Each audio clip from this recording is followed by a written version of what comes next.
El proceso de la independencia de México fue uno de los más largos de América Latina. La Nueva España permaneció bajo el control de la corona por 3 siglos. A finales del siglo XVIII hubo ciertos cambios en la estructura social, económica y política de la colonia, y llevaron a una élite de nuevos hispanos a platicar de su relación con España.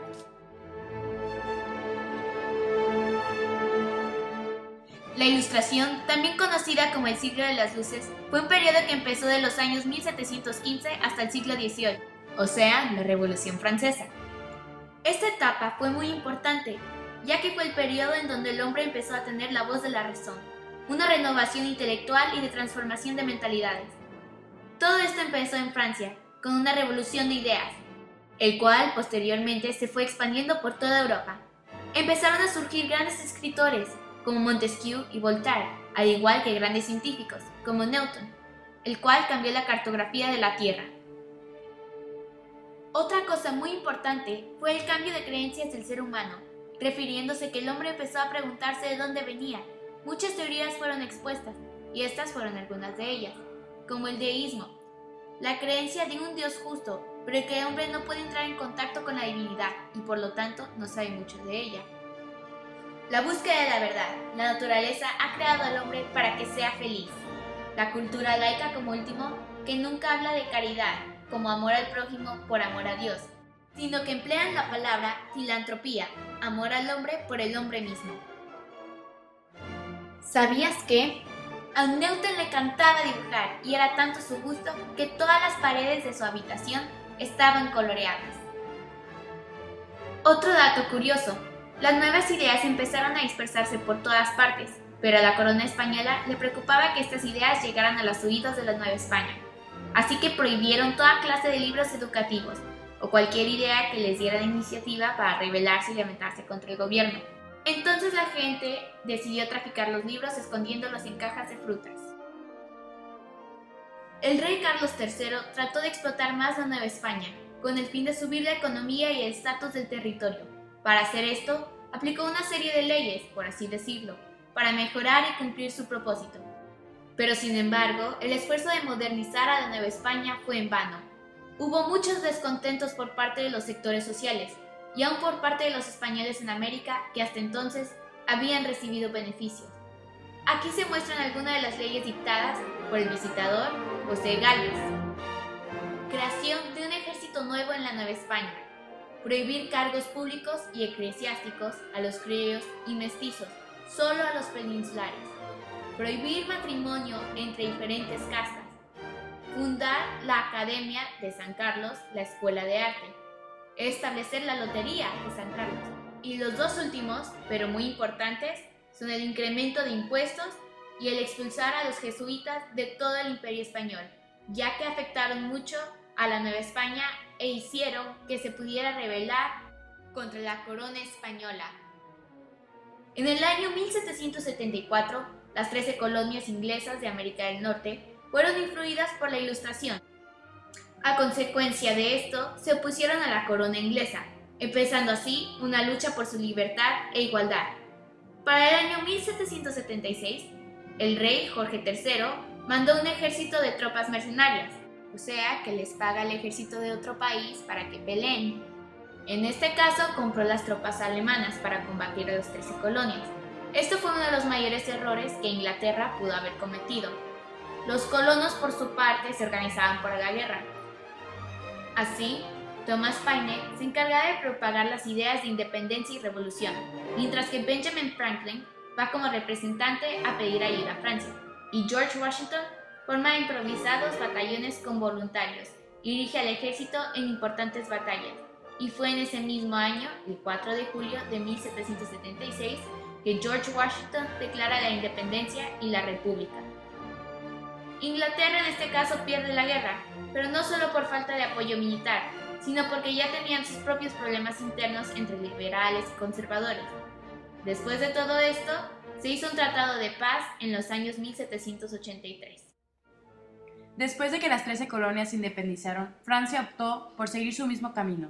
Adoptó la idea de convertirse en una república. Francia le había ayudado a las 13 colonias a independizarse, y por ayudarlo quedó en crisis económica, y esto hizo que se creara la Revolución Francesa en 1789.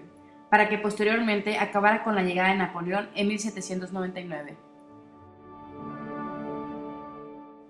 Mientras Francia se acomodaba con su nuevo rey Napoleón Bonaparte, Inglaterra se hacía de más aliados para una nueva batalla contra España. España nuevamente se alió con Francia para pelear contra Inglaterra en una batalla naval. España pierde la guerra y se encuentra en un aprieto económico. Napoleón Bonaparte, rey de Francia, viendo su necesidad, se aprovechó para conquistar España, obligando a Fernando VII a renunciar a la corona, usando como excusa llevar sus tropas a Portugal. ¿Sabías que La batalla que tuvo España e Inglaterra fue llamada Trafalgar y que al rey Carlos III le decían el político? Mientras una ola de ideas pasaba por toda Europa, también en Nueva España se creaban sucesos que formaban el camino a la independencia. España intentaba evitar a toda costa cualquier cosa que les hiciera pensar a los criollos, pero no lo podían detener para siempre. Un libro, escrito por el alemán Alejandro Humboldt, había llegado a manos de los criollos, el ensayo político sobre el reino de la Nueva España. Básicamente, el libro hablaba de la explotación y el trato injusto hacia los criollos. Como resultado, se crearon levantamientos insurrectos por parte de los indígenas y criollos, el cual posteriormente se convirtió en la Conjura de Valladolid. Esta secuencia de acontecimientos nos lleva a la Conjura de Querétaro, en donde inicia nuestra independencia. ¿Sabías que Los colores que Morelos usaba para ubicar a su ejército eran los del guadalupismo, azul y blanco? esta etapa, encabezada por Miguel Hidalgo e Ignacio Allende, comprendió de septiembre de 1810 a julio de 1811.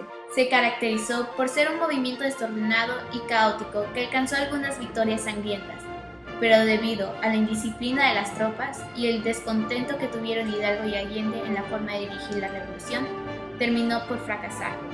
Esta etapa concluyó con el fusilamiento de Allende y de Hidalgo en el año de 1811.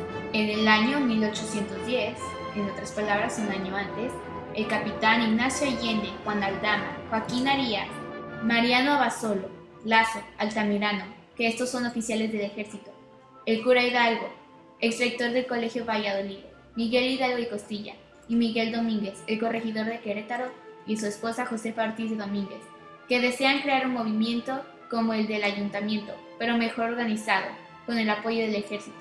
Sin embargo, su conspiración es descubierta el 13 de septiembre de 1810.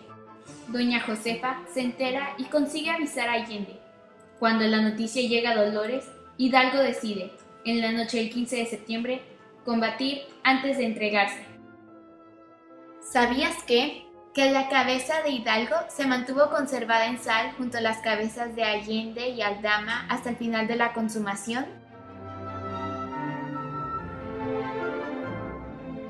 La segunda etapa comprendió de 1811 a 1815 y fue encabezada por José María Morelos y Pavón en el sur de Nueva España.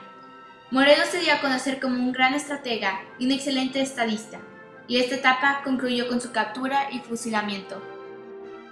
El 13 de septiembre de 1813, en la parroquia de Chilpancingo, se instaló el primer congreso de Anahuac. En este se abolió la esclavitud. Al día siguiente, durante el congreso, el 14 de septiembre de 1813, Morelos dio lectura a los sentimientos de la nación. ¿Sabías que? Se dice que Napoleón Bonaparte, impresionado por las campañas y triunfos de Morelos, dijo: con 5 hombres como él, conquistaría el mundo.